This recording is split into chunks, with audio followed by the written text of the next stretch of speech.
সুখ সুখ এক প্রকার উপলব্ধির বিষয়।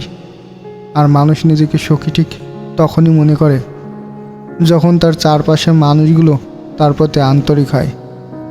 একজন মানুষ নিজেকে সুখী ঠিক তখনই ভাবে যখন সে কারো না কারো কাছে গুরুত্ব পায়, ভালোবাসা পায়, এমনকি সেই মানুষটার কাছে নিজেকে ভেঙে চুরে প্রকাশ করতে পারে। সুখী হতে অনেক টাকা পয়সা প্রয়োজন এমনটা নয়। অনেক টাকার মালিক হয়েও কেউ কেউ নিজেকে সুখী ভাবতে পারে না। নিজেকে সুখী ভাবতে প্রয়োজন সুন্দর পরিবেশ আর আশেপাশের মানুষগুলোর ভালো ব্যবহার।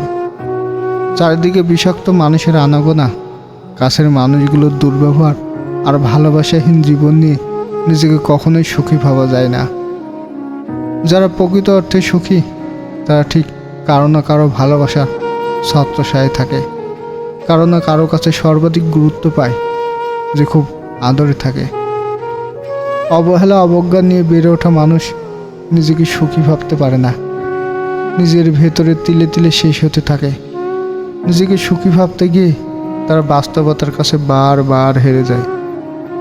অসুখী মানুষগুলো কারো ভালোবাসা পায় না, কখনো কখনো কারো করুণাও জোটে না কপালে।